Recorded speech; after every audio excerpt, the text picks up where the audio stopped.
Et afin d'analyser la visite d'Anthony Blinken en Afrique du Sud, nous sommes avec Christopher Fomunio, directeur Afrique au sein du laboratoire d'idées National Democratic Institute aux États-Unis. Bonsoir et merci d'être avec nous. La visite d'Anthony Blinken à Pretoria avait notamment pour objectif de rapprocher l'Afrique du Sud du camp occidental. Pourquoi Pretoria est-elle si importante aujourd'hui pour le gouvernement américain ?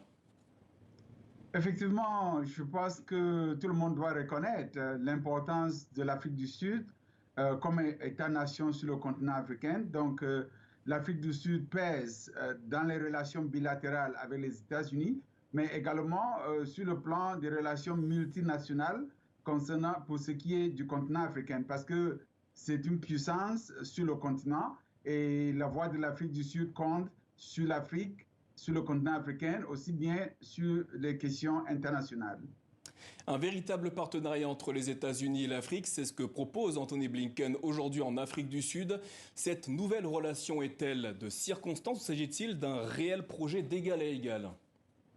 Je pense qu'il s'agit d'un réel projet que l'administration Biden n'a cessé de prôner depuis la prise de fonction de Joe Biden comme président des États-Unis.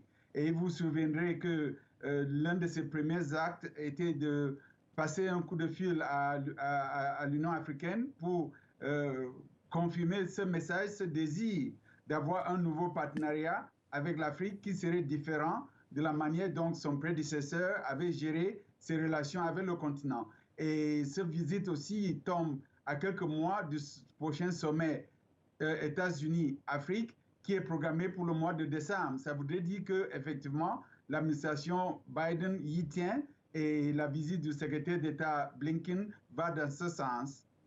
Le secrétaire d'État américain a précisé que son pays ne considérait pas, je cite, le continent comme le dernier terrain de jeu dans une compétition entre les grandes puissances. Pourtant, la Chine et la Russie ne cachent plus leurs ambitions. Sur quoi pourrait reposer le véritable partenariat proposé aujourd'hui par Washington ? Effectivement, je pense que, et serait facile de le dire, mais tout le monde est conscient du fait qu'au jour d'aujourd'hui, beaucoup d'autres puissances essaient aussi de s'intéresser à l'Afrique. Chacun essaie de tirer son épingle de jeu. Il était donc important que les États-Unis puissent confirmer aux Africains, donc la vaste majorité et surtout la jeunesse africaine, qui aspire aux mêmes valeurs que les valeurs de la démocratie et de la liberté, que les États-Unis puissent aussi confirmer son intérêt à traiter d'égal à égal avec le continent africain. Et nous ne pouvons pas oublier, par exemple, le nombre de pays africains qui participent aux discussions au niveau des Nations Unies et qui ont un droit de vote sur des questions importantes comme ce qui concerne le climat ou comme nous avons vécu tout récemment, les relations par rapport à la guerre entre la Russie et l'Ukraine.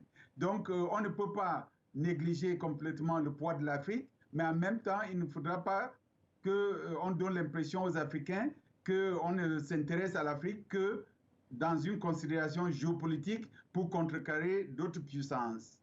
La nouvelle stratégie annoncée par le secrétaire d'État américain aujourd'hui reconnaît l'importance donc démographique croissante de l'Afrique, son point à l'ONU, vous venez de le dire, et ses immenses ressources naturelles. Le continent africain a-t-il des cartes à jouer face à cet engouement américain ?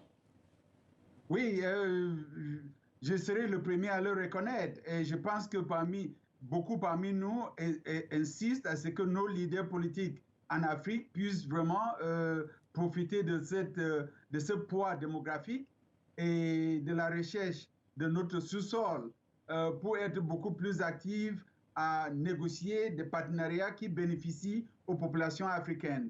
Dans moins de 30 ans, le quart de la population du monde entier serait constitué d'Africains, du continent comme de la diaspora. Ça, c'est un poids remarquable. Et si on ajoute à cela les ressources naturelles dont dispose le continent, il y a de quoi vraiment négocier à l'avantage des Africains. Et c'est ce que nous appelons de tous nos voeux les leaders politiques du continent. Christopher Fomunio, merci d'avoir répondu à une question au sujet de la visite du secrétaire d'État américain Anthony Blinken en Afrique du Sud.